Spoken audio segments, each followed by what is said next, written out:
नमस्कार। आप सभी के अपने चैनल जय गुरुदेव उत्तराखंड पर एक बार फिर से बहुत बहुत स्वागत है।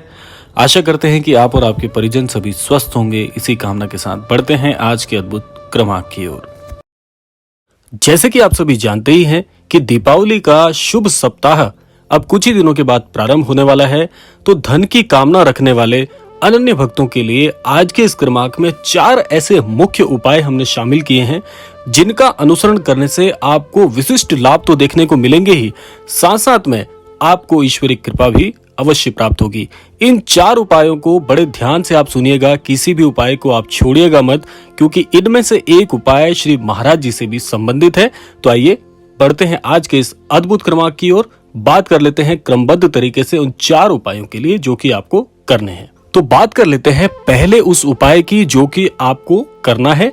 इस उपाय को आपको दीपावली से कुछ दिन पहले आप इसको करिए, तो ये ज्यादा आपको फायदा देगा। इस उपाय को आप धनतेरस से यदि करें तो बहुत बहुत लाभकारी होगा। उपाय क्या है, बड़े ध्यान से आप सुन लीजिएगा कि ब्रह्म मुहूर्त में आपको उठना है। दीपावली तक का ये मैं आपको उपाय बता रहा हूं कि ब्रह्म मुहूर्त के समय में आपको उठना है। जो भी आपके आसपास माँ लक्ष्मी का मंदिर है, यदि मंदिर है तो बहुत अच्छी बात है।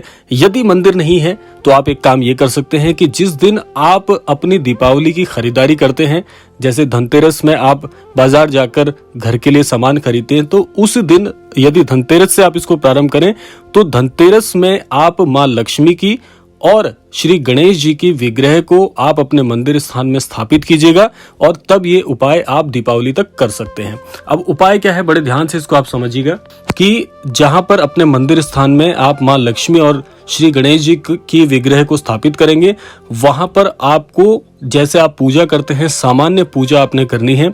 उसके साथ साथ कुछ सामग्री इसमें आपको लगेगी। सामग्री क्या करनी है कि आपको गुलाब का जो इत्र होता है वो आपको बाजार में उपलब्ध हो जाएगा। इसके अलावा गुलाब की जो धूप होती है वो आप ले आइएगा, और कमल पुष्प यदि आपको मिल सके या लाल गुलाबी वस्त्र हो, अगर पुष्प ना मिल पाए तो लाल गुलाबी वस्त्र का आप इस्तेमाल कर सकते हैं, या दोनों का इस्तेमाल आप कर लीजिएगा। इसमें आपको नैवेद्य और चढ़ाने हैं। तो ये सामग्री आपको माँ लक्ष्मी को समर्पित करनी है। कब तक करनी है? ये दीपावली के दिन तक आपको समर्पित करनी है। जिस दिन दीपावली हो उस दिन आप खीर का भोग माता को लगाइएगा और उस भोग को प्रसाद स्वरूप में इसको आप वितरित कर दीजिएगा। इससे क्या होगा कि आपको बहुत बहुत लाभ इस उपाय का देखने को मिलेगा, क्योंकि ये उपाय प्रत्यक्ष रूप से माँ लक्ष्मी की पूजा विधि विधान में इस्तेमाल हो रहा है। तो निश्चित तौर पर माँ लक्ष्मी की कृपा आपके घर पर पूर्ण रूप से बरसनी प्रारंभ हो जाएगी। तो ये हो गया पहला उपाय जो आपको करना है। बात करते हैं दूसरे उपाय की। इसके अलावा आप क्या कर सकते हैं? दूसरा उपाय बड़ा ही भाग्योदय करने वाला उपाय मैं आपको बताने वाला हूं। इसमें आपने क्या करना है कि अगर आप अच्छे कामकाज में, आपका अच्छा कामकाज चल रहा था, अगर आपको ऐसा लग रहा है कि इस वर्ष या काफी समय से आपके घर पर किसी प्रकार से आपके व्यवसाय को किसी की नजर लग गई है, व्यवसाय उतना अच्छा नहीं चल रहा है, तो इसके लिए आप एक बहुत आसान सा उपाय कर सकते हैं कि आपको क्या करना है कि रात्रि में जो आपका कार्यस्थल है, ये उपाय भी आप क्या कर सकते हैं, इसको आप यदि धनतेरस से प्रारंभ करें तो और अच्छा होगा। आपके कार्यक्षेत्र पर होने वाला ये उपाय है कि रात्रि में आपके कार्यस्थल पर से आप एक फिटकरी की जो बड़ी डली होती है, फिटकरी आपने देखी होगी, अगर आपको साबुत फिटकरी यदि मिल जाती है तो साबुत फिटकरी की एक डली आप ले लें, या जितना भी आपको उपलब्ध हो पाए। फिटकरी है वो अपने कार्यस्थल से आप इसके परिक्रमा कर लें, कम से कम 3 बार। जो भी आपका कार्यस्थल है, परिक्रमा नहीं हो सकती तो मुख्य द्वार से जिस प्रकार नजर उतारते हैं उसी प्रकार से फिटकरी के डले से 3 बार आप इसको उतार लें, और इस उतारे को आप किसी भी चौराहे पर जाकर फेंक दे या रख दे। इससे आपके कार्य की जो बाधा है वो दूर हो जाएगी। आप धनतेरस से लेकर महालक्ष्मी के दिन तक ये आप उपाय करिएगा। इससे आपको बहुत बहुत लाभ देखने को मिलेगा। बहुत ज्यादा इस चीज में परेशानी लोगों को देखने को आती है कि हमारा कामकाज बहुत अच्छा चलता था लेकिन अब नहीं चल पा रहा है, तो ये बहुत बहुत आपके लिए फायदेमंद होगा। ये था दूसरा उपाय। बात कर लेते हैं तीसरे उपाय की, जो कि श्री महाराज जी से संबंधित है। इस तीसरे उपाय में आपको क्या करना है कि जहां पर भी आपने अपने गृह स्थान में श्री महाराज जी की छवि चित्र लगाई हुई है, महाराज जी का विग्रह लगाया हुआ है, महाराज जी के जिस भी स्वरूप की आप पूजा करते हैं, वहां पर आप या तो आप धनतेरस वाले दिन आप इसको कर लें, बहुत फायदा देगा। यदि धनतेरस में संभव नहीं हो पाता तो आप दिवाली के दिन भी यानी दीपावली के मुख्य दिन भी आप ये उपाय कर सकते हैं। इसमें आपको क्या करना है कि कम से कम महाराज जी को आप अपनी श्रद्धा अनुसार जो पीले लड्डू होते हैं, या तो बेसन के लड्डू आप ले लीजिए या फिर आप बूंदी के लड्डू भी ले सकते हैं, आप महाराज जी को पहले भोग लगाएं और भोग लगाने के बाद गरीबों में दान करते हैं। यानी कि इस भोग को महाराज जी को लगाने के बाद प्रसाद स्वरूप में आप इसको बांट दीजिएगा।